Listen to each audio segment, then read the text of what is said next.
You could come back next week and go, Vin, Jordan, Sandy, I've destroyed my Steam Deck and it's somehow all your fault, and we'll laugh at you. And welcome back to another Linux Gamecast Weekly, the show that covers the latest Linux gaming news, reviews, how-tos, and most importantly, whatever the hell else we come up with. I'm Old Man Vin. I'll be piloting. Yes, piloting.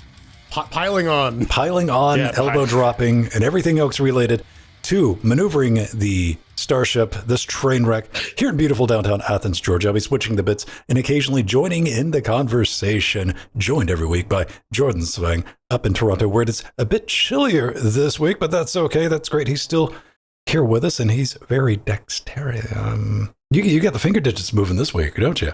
Yeah, I got the magic fingers. The ladies love it. And on the other side of the unexplored barren wasteland of Canada, one Sandro Martin. Hi. Together with you, Shadow Realm Dynamic, helping us form Cocaine Voltron, two canes of mighty fury and justice. So, plenty of stuff to get into. We're going to be talking about that Steam Brick in just a moment. But first, man, we were talking in the pre-show. Come watch us live if you get a chance on Saturday nights about using the floor. When projects get large enough to where you're like, we got to bring the floor into this, don't we? We're like, yeah, we do. And I ran into that because last week I was looking for that magic word of like, this is a really cool thing that showed up, but it wasn't the thing that I wanted. So I was like happy, sad at the same time. But the thing I really wanted showed up that Monday and kind of like threw a wrench in my plans. Look at that. That's the Orion 06. That's the dev kit, as I've labeled it. Shooting a lot of footage for that, doing a lot of testing for that. Not going to be doing a review for it. We're going to be doing an overview and a quick start guide, but I'm going to do some benchmarks on it. Why? Because Razda was like, hey, we're going to send you that one I got last week, and you can kind of, show people what's going on. This is very much still in the debugging development phase, so all the numbers that this is going to be a baseline, man. I was going to like, this is where we're starting. And Razda was confident enough in this to go, hey, man, put those up. Those would be cool to see, and damn is all I'll say. Stay tuned. Go subscribe to Interfacing Linux. I'll have that up in the upcoming days, along with a write-up. And if you don't know, it's a 12-core ARM v9. This one, it's got a PCI Express by 4 on it, by 16 slot, Gen 4 by 16, dual 5 gig Ethernet, because why the hell not? And other assorted things. Trades blows with the Apple M1. And I'm going to say it is, I'll give you a little bit of a spoiler. This is the fastest damn thing I got in the studio that's ARM-based by, like, generational miles, man. Jordan Svang, what's going on, buddy? How you doing? I'm all right. I haven't had to be on the floor in a while. I mean, if you do, moved in a couple of years ago, so we had to do, like, furniture installation and stuff and, like, assembly. That, generally, you have no choice but to do that on the floor. PC-wise, no, I think I have we don't use the dining room enough that I can occasionally monopolize the dining room table. I've seen a couple of shots. So it's the big table. It's the big table. Yeah. It's a big extendable one too. So if you need the extra room, you can make that happen. I think the last time I had to bust stuff open on there was having to pull the CPU out of this computer to go flash another motherboard because it didn't support the Ryzen 5000 series and without the BIOS upgrade. So you can wait the 3 weeks for AMD to send you the fucking little package to flash it, or if you can get your hands, and that's why you can't get your hands on those Athlon A400s anymore. Right. The $50 the one you bought to fix your stuff. Now another situation to think about though. What about when your PC breaks? Do you pick it up on the table? Because when I'm focusing my brain meats on a project, I want to like tilt it over on the floor, sit down and like stare at it, have a think. That I don't know if that's from growing up building. That's my zen spot for like troubleshooting hardware issues. I would agree with that. With that. Oh yeah, 100%. I've done that a few times, like especially with the Jellyfin server here. Like it makes more sense because I don't have enough room at the desk, at the work desk, so I got to put it on the floor. And plus, doing stuff, even furniture too. Like you're doing furniture, you're working on servers. like doing stuff on the floor is like very relaxing for me because I can sit there and just look at it, figure out what I need to do. It's a very relaxing environment for me. 100%. See, that's my problem is like once I get on the floor, you can just lie down on the floor and then it's game over. I don't do that though. I don't know. It's like, nah. Anyway, moral of the story. What's new with you, Sandro? How you doing, buddy? I see you're pretty still back there. Oh yes, the printer's still there. Yeah. No, everything's going well. You know, adulting with teenagers. Yeah, trying to get my teenager to text me back. You know, like this is the struggle of every parent. At least you're texting, man. It could be one of the situations. You could be one of those parents that are still insisting on like phone calls. Oh no, the FaceTime. I've tried. I've given up on that. Yeah. I've given up on those. I've given up on those. It's now just I gotta accept texts. This is all I'm gonna get. It's one word. And every time during the show, Sandy starts messing with his mouse or keyboard during the show, everyone should call him a nerd in chat, okay? Because he's making a lot of noise. Oh, damn it! Yeah. I don't know what you're talking about, man. Put a mouse pad on your wish list. Throw that up there. Go, man. You know what? I might do that. Yeah. Unlike the horse, which is in stealth mode. The horse is not in stealth mode. It is loud. It is out, and it just won't shut the fuck up because it's the Steam Linux update of the week. I throw that brick in your face. Oh, baby, we are shitting bricks this week.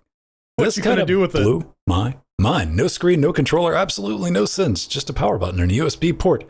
And I've been saying this is something Valve should have made. And for years, I've been saying this just because I wanted one. This is all the goodness of a Steam Deck without any of those pesky screens or controllers. I love the disclaimer. I am not a smart man. I am not a clever man. So this gentleman has walked through. Now, before you get upset, he's like, I did this with a dead Steam Deck. So don't worry about it. You know, it's like people doing mods to like Nintendo consoles. And they're like, this thing was dead before I did anything to it. Ripped it apart, stripped it down. Good play-by-play of how to build a case, get everything together, and it's kind of tiny. Look at that, man. He plugged in a pair of the, sunglasses to it with a screen on it. Yeah. It's about, the size of, what's that size of? Like, you would think, a Steam Deck without the controllers on it or the screen. Yeah. It's about that big. Yeah, man. Like, I was definitely intrigued by the concept of it, especially with the AR glasses. Yeah. I was so intrigued by it. It was Virtual Boy 2.0 minus the headaches. Or the Sega VR 2.0. It's like but from what I'm reading, like he seems to have issues with the boot process, like which I was like, oh yeah, like he has like the fix that you can do for like the grub to get it booted up. I just wish he gave more details, like in terms of like the glasses, like what it was like to test it out with the glasses, and interacting with anything. Now, of course, there are many folks here who are thinking, there's one of a dozen of mini PCs that will do this exact thing in this exact form factor that does not require busting open a Steam Deck. But maybe you're one of those psychos who bought an OLED immediately after getting the OG. So this might be a fun project for you. Maybe you're just like looking at your Steam Deck and you're like, I want to destroy something beautiful. You're like, fuck this thing. I do like the assorted debris next to it just for dramatic. Look, you'll end up with a bunch of spare parts. Yeah. Some Squareolas that you can just have for you. They're for you. And I like this idea, man. I mean, it's still got the fan, cooling, all the fun stuff that you would need for Steam Deck, and it's something that would be incredibly easy to just like tape to the back of your TV. Mm-hmm. Well, not just that, but like also on top of that, I'm pretty sure like he could probably end up selling like a lot of the parts that, because he didn't rip any of the stuff out. Only if he sells it in like baggies by the gram. Yeah, I was gonna say, like, sell it as baggies. Yo, man, you want some touchpads? I got some. Yeah, I got some capacitors for you. I got about 2 grams of buttons. Yeah, I got buttons, man. I got fans. Yeah, man. Break out the scale. Yeah. All right. There it is. It's neat. Yeah, maybe in like after Steam Deck 2, we might see like a Steam set-top box. I do think though that like the more likely outcome is just like more Steam on just directly installed on TVs. Yeah. Maybe, but I like this idea because you could do this. I'm like looking at the parts and I'm like, all right, what would that shave off price wise? Couple of bucks, it wouldn't be like significantly cheaper, but this has got to be something Valve has at least considered, because the prototype Steam Deck was that little mini PC, that they were like, hey, if you want to build your own dev kit, or the ones we're going to be sending out is going to work like that. And like, I'm interested in having this will fit in your pocket easy. Oh, 100%. Yeah. 100%. And you can lose it. This is going to make losing your Steam Deck like way more efficient. Oh, it's going to make breaking your Steam Deck way easier too. Possibly. Yeah. Possibly. Yeah. All right. I just wanted to let everybody know. There'll be a link in the show notes if you want to go check out the build guide with all the links to all the parts to that. And you can come back next week and go, Vin, Jordan, Sandy, I've destroyed my Steam Deck and it's somehow all your fault. And we'll laugh at you. Indeed. Yeah. But then, Sandy, you get that email I forward you. Right?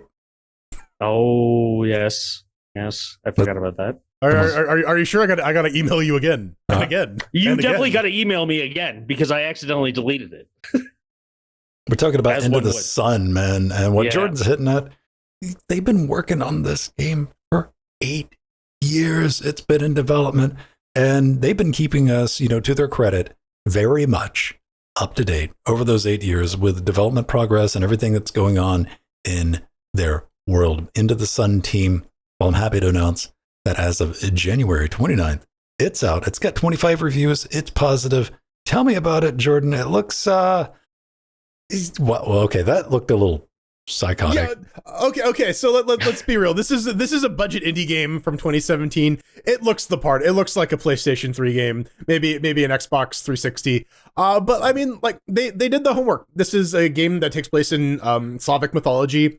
You get to play as a guy called an Ashtar. You can travel through time, solve puzzles, cast spells. And they did a lot of work to like accurately represent the cultures here, insofar as like they went to museums and they like scanned actual artifacts and reconstructed them for like game assets and so on. So this is like very clearly a labor of love. They're doing the homework on it. They've been keeping us very granularly up to date in the entire process of it. And yeah, it's finally out. So good. Congratulations, End of the Sun team. Do you like story games, Sandy? I do like story games. Like the game definitely looks interesting, and like the trailer, like the effects that they had in there, a number of the art assets, like a lot of stuff, like even the sounds seem pretty cool in the trailer. The only downside, but I guess that comes from like being a small team, it's like the animations for the characters is kind of like lackluster, and it's just like, oh look, Unreal. It's Unreal 4, It's a Kickstarter game, right? Like, 100%. Yeah, it looks the part. But dude, I like that they put a bow on it, man. Like, this is a serious project, big undertaking, small team, and if you guys are listening, hey, well done. What's this thing going to run? It is $24.99, which is dope. They got the soundtrack edition, $23.61. It's on sale, 15% off. And it's got a little bit of DLC, which is just a soundtrack if you want to throw that in. Maybe we'll be taking a look at it. And, if you guys want to get in touch, work on it and stay up like real late one Saturday, we'd love to get you on and talk about your development process, just with the game itself. And we might even touch on that Linux operating system that you were so kind to make sure we had support for. But we need to talk about Sony. Would you say Sony did something? I need to sign up for a Sony account first. Oh, fuck yeah, let's go do that real quick. That's what all the cool kids are doing. At least if you wanted to keep playing your Sony games for the past couple of weeks, gentlemen, months.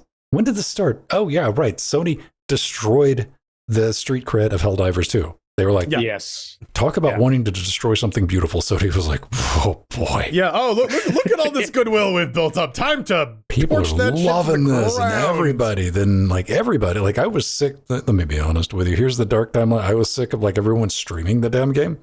Yeah. Because that's all everyone was playing, and rightfully so. It looked like a great game. Had a strong opening. And overnight, when that kicked in, it was not cool to be playing Helldivers 2 anymore. Well, they went back and had a bit of a rethink. They're like, not about Helldivers, but about some of the other games. So, new game incentives coming to PlayStation on PC. That's cool. All right, whatever. Turns out, if you want the bonus content for like Spider-Man 2, Horizon Zero Dawn Remastered, Last of Us, and all that, it's going to unlock with your PlayStation Network account, which leads you to go, well, what are you trying to say, Sony?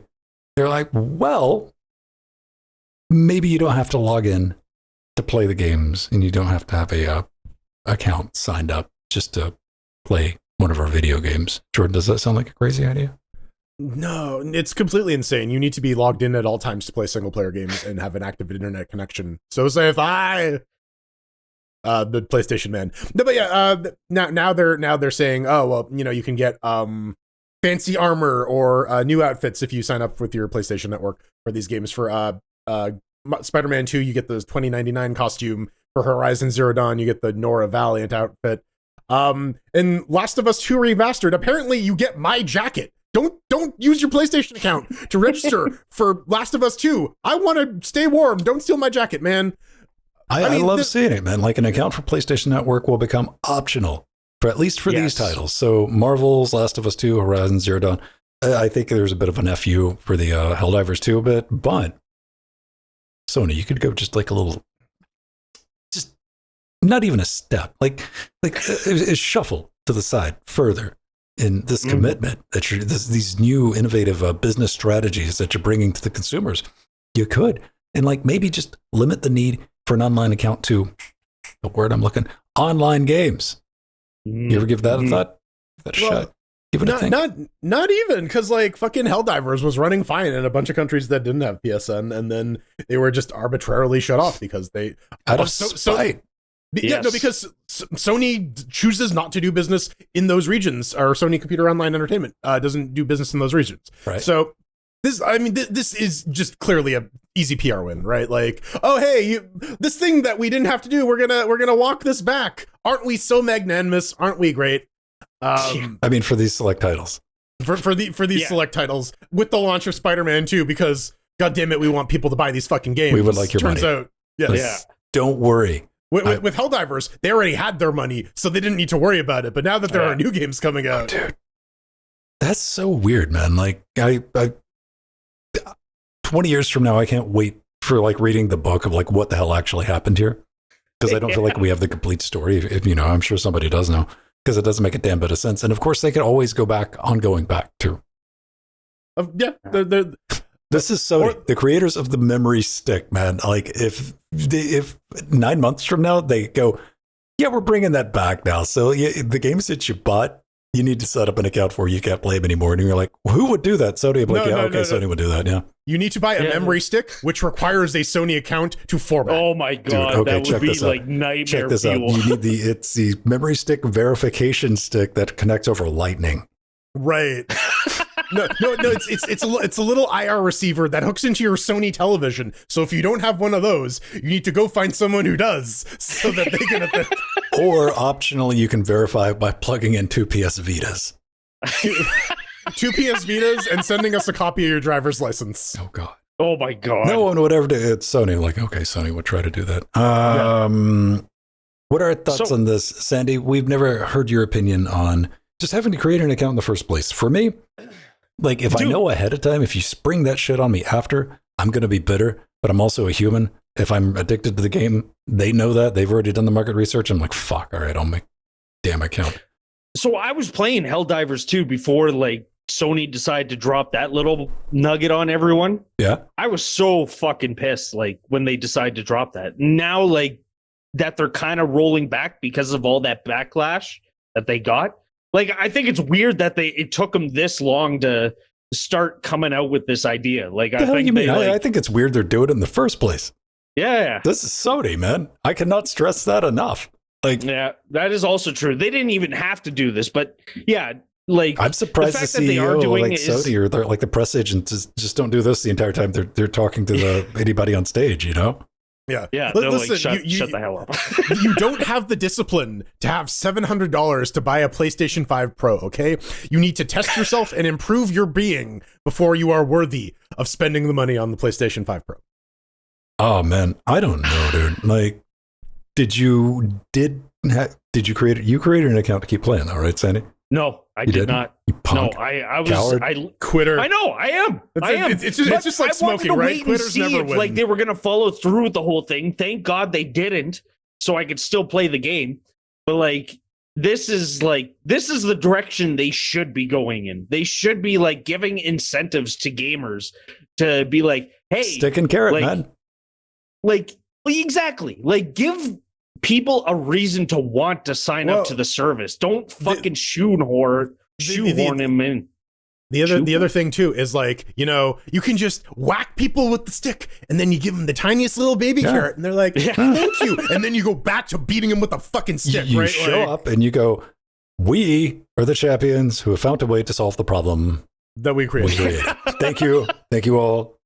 Yeah, no, and I look forward to like in a couple weeks when the next horrible thing that Sony does come to like, and they can be like, but we removed the need for PSN on single player games. Bring that up, and I know I'm kind of doing it for a bit, but I'm like, and again, this is Sony, so when you like, what horrible thing do they have planned from the Look what Sony did with like between the PS2 and PS3. Like they made the dev kits harder to use for the programming for anything for the PS3.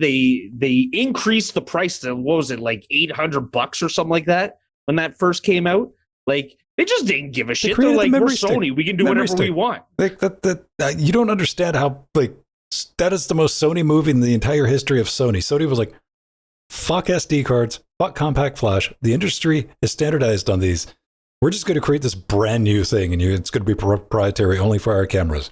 Yeah. Well, but and here's the thing though, they low key did it again with Blu-ray. They tried it with that, and Blu-ray. All right, okay. Unfortunately, Blu-ray was incredibly successful. That was the one time that worked for them. The worst thing about the story is if you stick with it enough to try to force a proprietary, you'll eventually get one through. Yeah, and that's all it takes, right? You just got to keep trying until you succeed the one time. Let's leak some military secrets. Yeah. Sandy, you would be the type of person to play War Thunder. I've tried it. I thought you were going to say to leak some military secrets. Yeah. What? No. What? You said that? No, but you know what? Let's not talk about that. But anyways, War Thunder, they just came out with a pretty decent size update, coming out with some new aircrafts, ground vehicles. I think it was one mission. They came out with a new campaign mission, and plus, the battle ADG enabled for Linux and Mac. Yeah, that was the other major thing. Yeah, I want everybody having that enabled for Linux is dope because, as a Linux user, as Jordan even kind of hinted at, I felt that we've been excluded from leaking military secrets from Linux, and like that. Now we will have feature parity, and we can. Now we can get into those arguments where, in order to prove the point, we have to post the leaked military document. Be able to. I didn't know it had EAC on it. Let me be perfectly clear. I think I've downloaded World of Tanks because it's got a benchmark in it, if I'm correct, and ran that. And the last time I thought about like hitting that benchmark, I started to download World of Tanks, and it's fantastically a large game to download. And I'm like, I don't care that much. F it. There's a lot of tanks you got to download, right? I guess, dude. Yeah, I guess, but that's a win.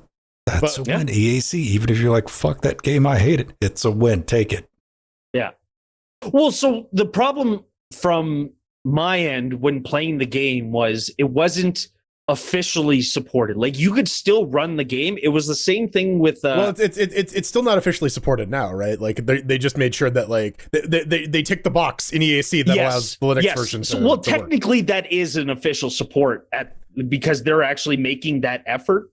But like beforehand, for a lot of us, it still worked, but like with some workaround. But like, because I know there's a bunch of workarounds because like there's not a Linux build of it. Yeah, I know. You got to play it through Proton. It's free to play game too, but hey, that's where we're at. I'm here for it. Good on them. I'm not going to be like, good enough. Where's my Linux port? Dude, yeah. Be happy. I have no desire to play this game whatsoever. I like the one music video they have where Sabaton keeps getting their tank blown up, and they have to like go into the new tank, and there's a comment on that video. They're just like, just like every typical War Thunder playthrough, just before you die, you quit the game, then you move into a new tank. It's funny because like one of my buddies, he actually like has every vehicle. So even if he's playing Germans, Russians, doesn't matter who he is, he's just slapping Canadian flags, obligatory Canadian flags all over that vehicle. It's just like, oh my God, the red and white. Ugh. Sandy, have you ever been in a tank? Yes, I have. All right. A few. I've been in a few. You look like a tanky boy. Have you driven a tank? Or no. Oh, hell no. I hope not. I've driven armored fighting vehicles. We would have read about it.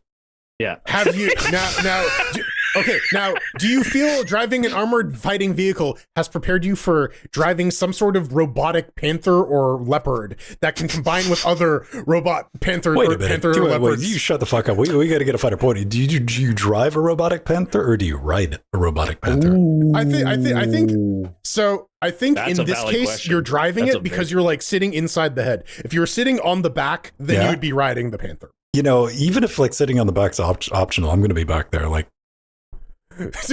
no, you gotta get like the panther Uber, right? no, dude, I'm going to have like some strings going in tied to the wheel, and I'm still going to be riding on the back. So what if you're inside the panther, but it's one of those like saddle seats where you got to control it like almost like a motorbike? Oh, like that anime where they have to like fuck to pilot the robots? Oh my God, I forgot about that. Maybe it could be like one of those, what was it? Rock'em Sock'em Robots, the movie where it takes like two people. Real Steel. Yeah. Or not Real Steel. Shit. Pacific Rim. Pacific, not Atlantic Coast. Yeah, we could do that. That's the Asylum movie. No, God, it was, dude. It was bad. All right. Yeah, it was so bad. Got some good news, man. Yeah, I love installing NVIDIA drivers with my AMD card. I actually recently finally got around to uninstalling the NVIDIA drivers on this system because I'm like, oh, I should probably uninstall that script. It's just kind of sitting on my drive, taking up space. To NVIDIA's credit, dude, you go into your bin directory, you do NVIDIA driver -- uninstall, it's gone. Oh yeah, no, it's great. And like again, the plug and play aspect of this, of like, I removed my NVIDIA card, I plugged in my AMD card, and I had to delete my Xorg file because there was specific references to NVIDIA in the Xorg file. But once that was gone, it just runs. But yeah, so NVIDIA has a new driver out. If you are not using the open source ones and want to use the binary ones, you can. It's the 570 drivers. What is the particular version? It is 570-8616. Yeah, and it adds a bunch of fixes for your regular stuff. Performance fixes, power fixes. One interesting thing here is NVIDIA DRM FB dev equals 1, the kernel bootarg is set by default now. So you might, if you've had to like go to a terminal on your NVIDIA system, you might have known that you realize that you don't need like visual assistance to read the text on the screen because it's huge. It will go back to mice type now because FB dev is now handling, the NVIDIA driver is now handling all the frame buffer stuff for TTYs. There's also some better performance on Indiana Jones and some fixes for kernel 612 because apparently they removed some system calls that the NVIDIA driver was using. It is no longer. It is now checking to see if those calls exist before using them. Otherwise, it has different. Do you know what like genuinely scared me a little bit though? What? The first line. Anytime I see the NVIDIA settings, I'm like, dude, don't. I'm terrified they're going to get rid of our CRT monitor. One day. I'm like I just have it like, no. And they're like, no, we're going to fix the variable refresh rate stuff. And I know that's been bugging some people. I saw Scott in Discord. He's like, I got something to try. And I'm like, yeah, that's cool. If you got like different refresh rates on multiple screens, you're still running the X or Wayland. Wayland's rocking it these days. And it's just good to see, man. Still doing fixes. I'm still rocking my 3060, my EVGA, my collector's item. Yes, and, the venerable. I'm telling you, dude, that this is how luck works for me, dude. I like save up, I buy that from the lottery. EVGA is like, fuck you, we're done making GPU. And I'm like, yeah, that tracks. Oh man, love to see it. I hopefully will get these installed next week to play around with. Yeah, what? Neat. I just going through the notes, I saw this neat thing. You don't need to enable cool bits anymore because a bunch of options are now just exposed via the NVIDIA settings. Oh, that's good. Oh, I didn't see that. What? You know, I would like more in the GUI. Now they're doing Wayland,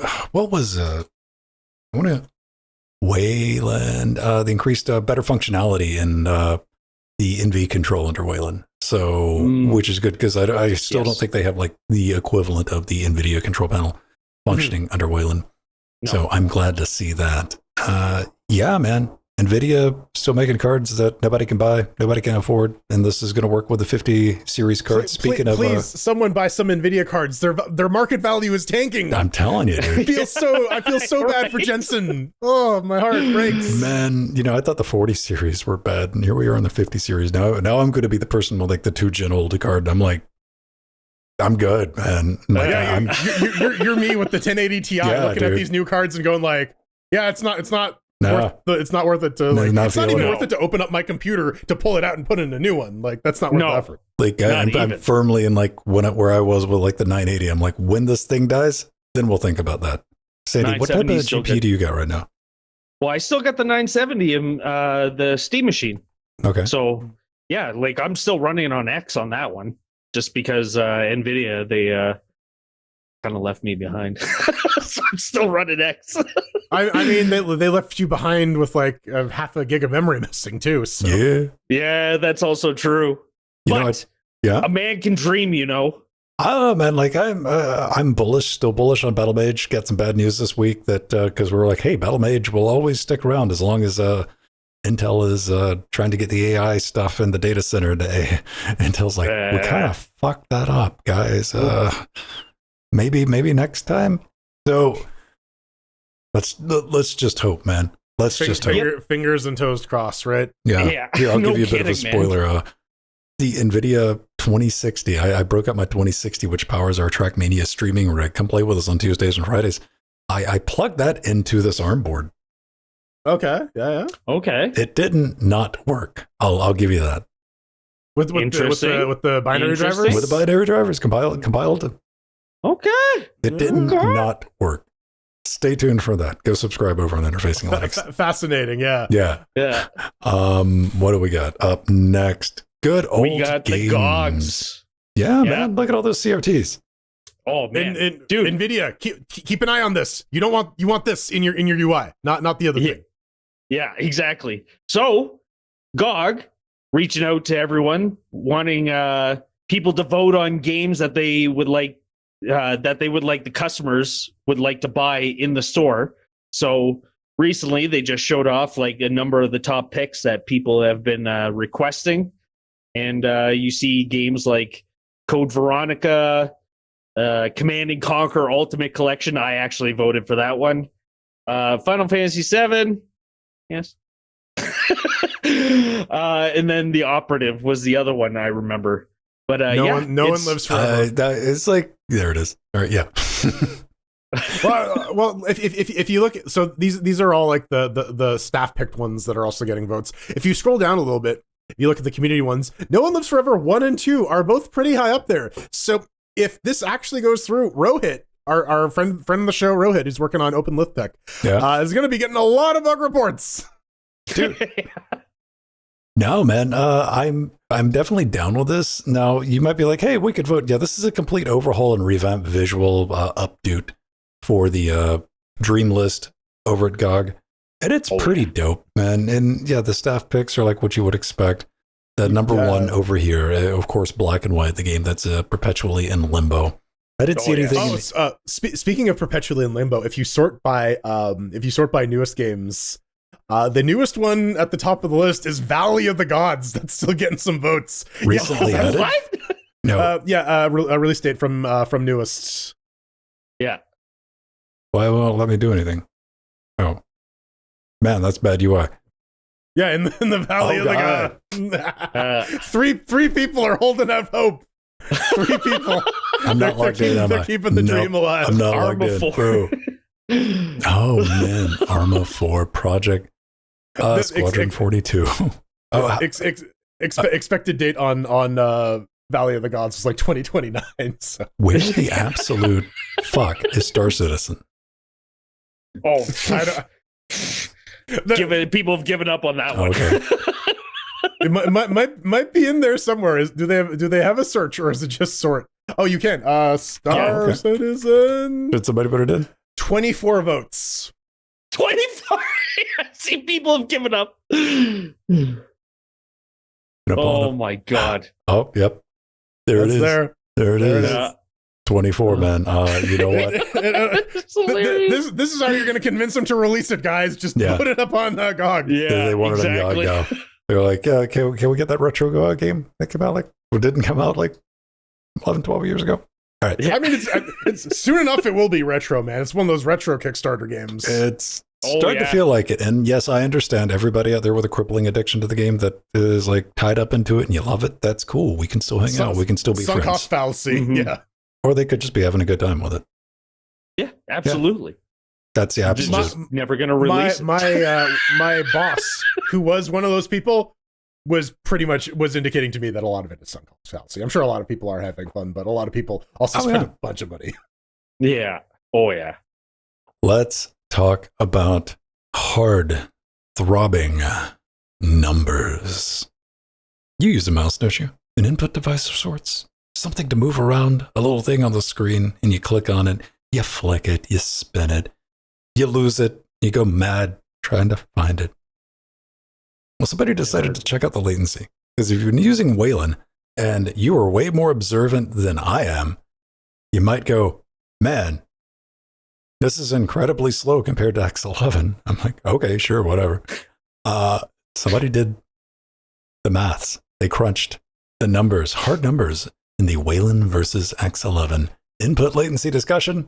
Somebody was tired of watching people have slap fights about this online, with like, well, it feels, man. And he's like, well, you know what? Let's get rid of your fifis and let's just see what actually happens. Let's flick this thing and record it. But you got to keep in mind, like all the results here are going to be different between compositors, different GPUs, and like different types of configurations. This is just the numbers he was able to put down. I think it was the GNOME Wayland MUD or whatever it was. And each Wayland compositor picks like a different solution of how to go about this stuff. And okay, this was done when GNOME's implementation of Wayland. And there's the data that was captured. Is this like that is kind of big. That is kind of big between. Okay. It's big enough to be perceptible, at least. It is. Yeah. We're talking GNOME X11 16.7 milliseconds and GNOME Wayland being 23.2. So about a 6.5 millisecond delay. Theoretically, aren't we kind of like on the line of like if somebody said they could feel that, you'd be like, maybe. Yeah, but this guy seems to indicate it, and if you go up to the little slideshow, it is like actually apparent. But there's some. Where's my little slideshow? Damn it! It was the guy with the finger. Yeah, there you go. That's a slideshow. Oh, yeah, there's yes. little right arrow at the top left there. I go. You can see the mouse move, flick, and then like flick, a frame later, flick, the cursor moves with it. Yeah. So this was captured on an iPhone using a 240 FPS mode, which was then converted via FFmpeg into JPEGs, which actually does create a few little anomalous data points here, in that there are some duplicate frames, which the guy ignores, but that is still information. Also, he's using a 120 hertz monitor, so 240p or 240 FPS, I should say, is only 2 refreshes on that monitor. So maybe not the greatest way to track this overall, but it is clearly there, especially on Fedora with GNOME running Wayland. So what I think we need is probably some like better tools overall for like tracking and reporting on this, so that we can start like actually fixing it, right, by having some like quantifiable metrics that we can test against and say like, we made this change and this has improved latency. The other thing the guy brings up here is like, this is only this does not count for cursor lag within graphical applications as well. This is just on the desktop, and cursors do have special behavior in Wayland, so this may also be affecting it. But again, it's something that should be dug into. We want to minimize input latency whenever possible, especially for games. People care about making sure that their inputs are read in time. So this is it's good that this stuff is being identified, and hopefully we can start developing some techniques for tracking it and fixing it. I was reading a couple of discussions related to this, and it boiled down to everyone, because Wayland's just the protocol. Mm-hmm. And it boils down to like, what compositor you're using and how they've chosen to go about tackling that. And like that, we're definitely going to end up in situations like there's going to be the one for input latency. somebody's going to tackle it, and they're going to tackle it correctly, and that's not necessarily going to translate to like whatever the other compositor is going to be using. Mm-hmm. No, 100%. And we already see some friction there with like Froggy protocols and stuff that like Josh is trying to set up.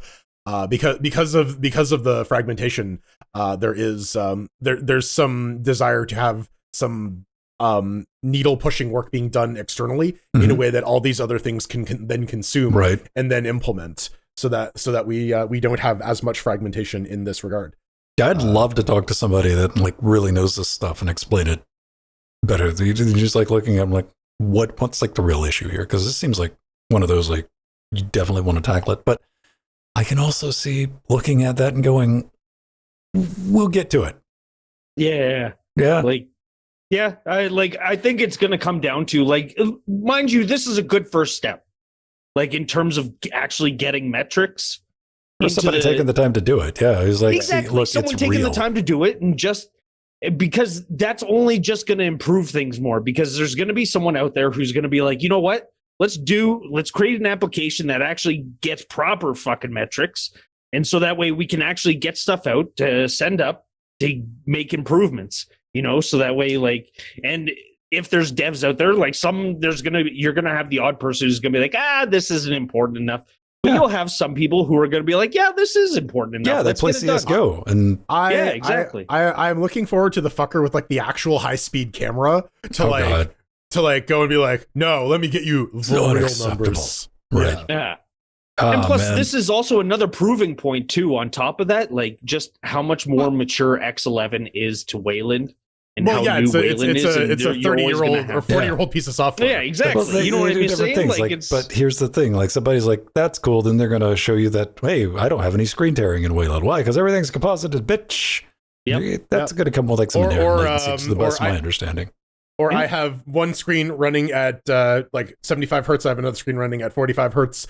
Wayland will do that for you. X does not. But that does create some something needs to be translated when you move between screen 1 and screen 2. Yeah, exactly. I think X, like, I don't know, like direct input. Like there's so much I'm like, I don't even want to talk to because I don't like talking out of my ass and stuff like this. I'm just like, I'm sure somebody can explain that. So if you know a good resource, let me know down in the comments. I would love to read up more on this. But yeah, I'm just, hey, somebody, if you've been feeling that, you got respect, because I don't think I can notice that amount of latency unless, I haven't played any like first person shooters or anything under Wayland. Well, and the other thing too is like, I wonder how perceptible this is on like a 60 hertz monitor as opposed to like a 20 hertz. Yeah, I live that 60 hertz live across the board, so like I might not even notice it. Yeah. So again, this may only be perceptible at like really high refresh rates, but again, we need more information, and this is the first step. Absolutely. All right. Can I interest you, either of you, in some magazine subscriptions? Last magazine subscription you had, if you've ever had one at all? Ooh, I think it came with the EB Edge card. It was like the GMR magazine. And so you got a subscription for free if you signed up for EB Edge. I think that was. Do digital ones count? No, we're talking about print, because we're talking about library.gamehistory.org. Links to all this stuff is in our show notes. It is the Video Game History Foundation Library, which is a collection of digitized scans of basically all of the computer software magazines. If not all of them, then a large chunk of them. I was able to find the archives of official US PlayStation magazine. Okay, I even found. Let's just stop and appreciate that there was not one but two magazines for the 3DO. From 1993. They both ran concurrently too. Although it looks like 3DO Club News died before 3DS. People had big 3DO plans, so like that's almost as many as 3DOs that were sold. But so I looked through this. I found the my magazine of choice was the official US PlayStation magazine, because I was a PlayStation kid. And I found my first issue for Final Fantasy X. Oh, that was so long ago. The nostalgia is fucking real. The download speeds will also bring you back to that era, because they are slow as hell, but it is a public archive, so we cannot be expecting gigabit download pipes for, what is effectively old game magazines. How do I pull up the... If you... what was it? I think if you, like, click on... I think it's on the right side there. Yeah. I'm clicking over here, and, like, things are moving here, but nothing's moving. I think if you scroll down, there was like a button for like actually getting the item. I don't know. I did it last night, so I wasn't really paying attention to the fucking steps I took. Yeah, I felt how to get to the photos initially, but like I just assumed in my ignorance that I was going to be able to pop right back to it, and I'm like, wait a minute.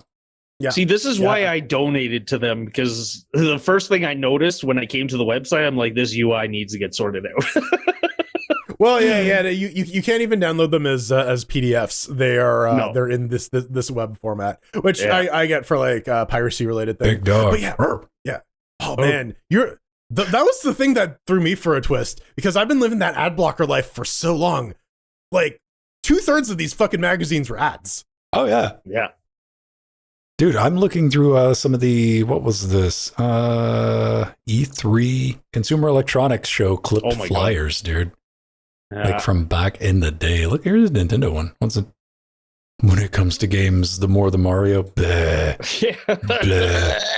Where's the Sega that says we're going to fuck your ears or some shit like that? I don't know. Yeah, we do it, Nintendo. Right? Like Sega, oh, what the hell is this? They got the Nintendo Powers. Oh yeah, we'd like you to see things. The Sega VR.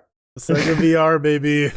Winter CES 1987, man. Yeah, I still want to production material. Where do Cayenne, Gabe Sawyer collection? Yeah, I want to know. I got to find out about this 3DO. Yeah, the enthusiast. Oh, yeah, I think those were newsletters or whatever that they sent out. Like you would subscribe to a newsletter, and they would send out like all the latest like whatever fixes and the latest 3DO products that were going to be coming out within the next few months. I don't know. This is great, fantastic. They've been working on this for a long time. I'm going to go ahead and we need some usability work here, because I know that there are screenshots of that you've taken the time and trouble to scan, and I damned if I can find them right now, dude. Yeah, attempting to operate a website while recording a podcast. Very, very precarious. Yeah. Honestly, dude, like we should be able to click on it. It needs some UX work, is what it needs. Oh, absolutely. Yeah, because like that's why I tossed like $20 Canadian. So I think that's what, $2 American right now. Mm-hmm. So I tossed some money their way, and I was like, it says for the message at the bottom, and I was like, please make a better UI. All right, so I think I found it. It's the this thing. Yes. Oh my god! Did you? the broken image link, and then you can get there. Yeah, and then we can get to our digital dinner. Third Rock, Kristen Johnston. Yes. Web TV, cyber cafes. Yeah. Oh my god! Yes, let's read this document. Give me link for the document that's expired.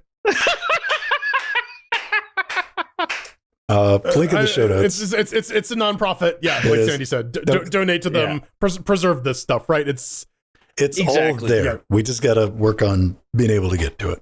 So excellent work, everybody involved with that. That was all kind of neat, man. Just being able to go back and go through those old magazines.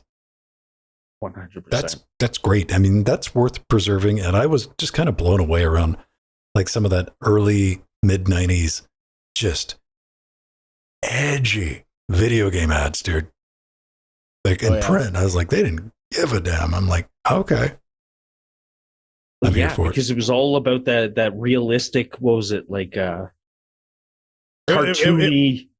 It was all about driving all of the women as far away as possible from the video games. Dude, I mean, you had like 3DO, and it's like Nintendo was like, Mario is great, and 3DO was like, we will fuck your eyeballs. Yeah, exactly. Yeah. They got like what was it, Eddie from like I remember there was like one ad where they had this character that looked so much like Eddie from the mascot for Iron Maiden. Yeah, and it was just like it was like very close to Eddie, and you're just like, he's doing some precarious shit on these ads. It was a different time. That is a thing that there's an entire generation that you'd never seen it, man. You didn't grow up with print magazines. So Honestly, probably for the best. Yeah. All right. That's going to wrap us up for this week. If you got something you want to scream in our direction, you can do that. Head over to linuxgamecast.com. We got a contact button. All the rules that you need to follow in order to contact us. Actually, you can just drop a comment below on the YouTube video. We'll probably get back to you there. But if you'd like to send an email or you want to come on the show, you want to talk about what you're working on, you got a crowdfunding campaign. And hey, if you got some problems with your Linux bits, head over to Interfacing Linux. Got forum over there. I'll help you out myself. And of course, we get a no reply at Linux Gamecast, where you can shoot us an email. We'll check that and distribute it to whoever it needs to go to. And of course, while you're there, you want to support the show, help us out, what we do, kick us a quarter, actually 4 quarters a week. I think this is the lowest buy-in. Of course, you could always support us over on Twitch, but I'm talking about patreon.com/Linux Gamecast, where we get a bunch of stuff, man. We got the live and uncut versions of these shows in podcast format. We got the YouTube video versions. It's there for you to watch if you can't make the live streams and you need about 3 hours of this nonsense. You want to see what we're up to before the show is the show. You got an idea. You want us to cover something particular? Link up to our Discord. If you're a Twitch sub, YouTube sub, or a, who am I missing out here, man? Patreon. Hook up to our Discord. We got the show suggestions area. And for patrons, I'll go ahead and shoot that out once a week. Access to our Google Docs so you can pop in and be like, I want you to take a look at this. And we'll be like, all right, fine. But, that's how that works. Watch the sausage as it's getting made. And yeah, a bunch of other cool stuff over there. Podcast available everywhere you are. Self-hosted, no data mining. Just a download link. Download it. Do what you want with it. And that's one thing. I don't know if I brought that up last week. There's a video version of Linux Gamecast and Weekly Daily Wednesdays up for patrons that is higher quality, better audio, no ads, something you can download. And if you don't want to deal with YouTube or any other places that are like bootlegging, which I strongly doubt, the video version of Linux Gamecast. All right. Jordan and Sandy are still some of the bonus things we do on Thursday. You guys went back to Baldur's Gate 3, didn't you? Yeah, we did that just instantaneously catch on fire, or was there a slow burn? Oh, it did. It did. It did very much so. Yeah. Not very. Yeah, don't bother. Nothing else happened. Just got on fire. You literally got to watch the episode. Come out every Thursday. Come watch the episode because it is a gong show dumpster fire. Like last episode, we just left off it was a massacre, which ended with another massacre, which ended with yet another massacre. Which is weird. It just keeps following us around. It's like massacre dominoes. And if that sounds up your alley, you should tune in on Thursdays. Sounds like, what time is that? Eastern. We get started at 7:30. We run to about 9. 7 to 9. Baldur's Gate. Come check it out. It's like the people watching, man. I was nose down on Tuesdays. Trackmania. Do that. TM2 crew, you're invited. We got a Trackmania server sitting back behind me running on a Raspberry Pi. Fun times, new tracks, 5 p.m. And of course, on Friday, we come back to play a little bit of RPG, which is a completely different thing. It's like your standard role-playing game, but with cars. Because why not? A little bit later. Roll 1d20 to drive. I'm telling you, man. Actually, what did we do? We did somebody had recreated a Tomb Raider landscape level that we had to go through. And it's always fun to see is like, this takes a smart person 8 minutes to get through. It took us, I think, a little over an hour. But hey, it happens, man. Well, you know what? It's good, right? Like I watch a lot of Let's Plays where like it sort of like gives you a false sense of like how good at games people are when you see like a dude just kind of cruise through. You don't see a lot of the gameplay where people are struggling, and it kind of makes you feel like struggle, man. And this is, we know Alan, Mr. Alert, because me and Ogie were talking about this last night because I was waiting on Ogie to get through a part and I'm like, no, it's at a certain point of watching somebody fail one thing over and over and over, you get invested. Like you're like, you know what? Fine. Let me go get some popcorn and get something to drink and get settled in because I'm here for the long haul. Because there was this one jump in a map a couple of weeks ago area. We were playing on like this beach thing. We were going on holiday vacation RPG. And Alan was determined to get it. It probably took 40 minutes of him repeating this crap over and over and over again. But man, the celebration. Yeah. When he got across, Alan did it. He did a loop in the parking lot where he landed and he logged out. He's like, fuck you, I'm done. I'm going to sleep. That's it. That is it. I've accomplished my hard thing for the day. Fuck all y'all.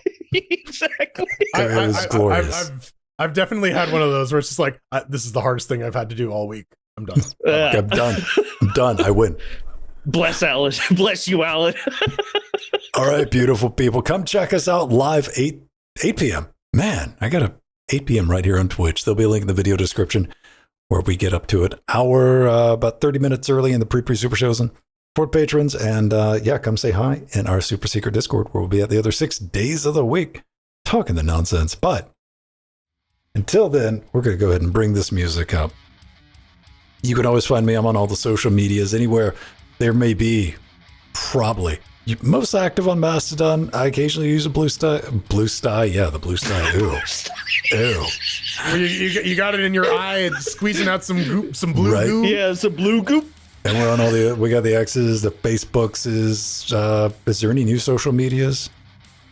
Glorbo. Glorbo. We're on glorbo.cx. It's going to be dope. And yeah, come say hi. I'm around. I'm mostly active in our Discord, though. So if you want to ping me there or over on the forums on Interfacing Linux. I'm a broken link to an archived magazine. Yeah, you man. can attempt to view me at The Burning Fool, or actually at Frojo at bsky.app on at Blue Sky and at Frojo at mass.linuxgamecast.com. Yeah, those links should be up, hopefully, unlike some of those archive links. And I'm just a broken man who just clicks away every day, just doing his thing. But when I'm not clicking away every day, you can find me on Mastodon at Altimore at mass.linuxgamecast.com. Seems like a thing. All right, beautiful people, get out there, have some fun. You got an entire week ahead of you. You can go click on some broken links. Go to the bathroom. Yeah. Right? You can play the In the Sun. Yeah. I kind of want to play that. See, I was talking about that thing just a little while ago. I was like, I wish I had more time to actually stream games. That would be dope. Weird. Time for some What lives we lead. Yeah. Wrong button. Scarousal. Fun. Scarousal. I love You're the gonna get it again. scarousals. Scarousal. I'm extra scaroused now. Scarousal. Scrazzle dazzle. I scrazzled my dazzles. And now I gotta go crazzle. We gotta thank our advisors out there, and we gotta thank our executive producers, 1, 2, 3, 4, Ian, Eshep, Kurducky, Drummer, Thargos, Barbara, Scott, Atomic. Gotta thank our Chicago Kicks Ass tier, Eggy, Basil, Empty, and Casey. And we gotta thank our Sea Monsters, Dancing Joe, John, Dirty Dean, Angel, Dementor, System T, R.L. Stein, Ryder X Machina, Nemo, Verdanuda, Paul, Mike, and Kai Jorai. Plenty of death notes like Redsky, Oil of Hope, Nova, Chad Romero, Leonardo, Kim, Chris, Jill, Steve, Zip, and Steve, more Steve. And look at the tsunami of chairlings. The amazing building the chairlings. foundation. You're all awesome, each and every one of you, including you, Beastwig. And of course, Sandy himself and Shoddy, part of our Libra players. It's like one of those like human pyramids where they're all like stacked on each other. Yeah. Like the chairlings are the base, and we've like put actual chairs on top of them, and we're sitting on them. We're upon the throne of Scarousals. Yes. And so does that mean me and Shoddy are at the bottom holding up the chair? Yeah, dude, you're that little bit of open source software. Yeah. That fucking rolls. Oh yeah, you're curl. There you go. Oh my God, we're And of course, curling X compositor. 50, thank you for the 11-month resub. See, I got that in there. Until next week, ladies and gentlemen, get out there. Die to fire. Yeah. Yeah. Yeah. Yeah. 5 dudes.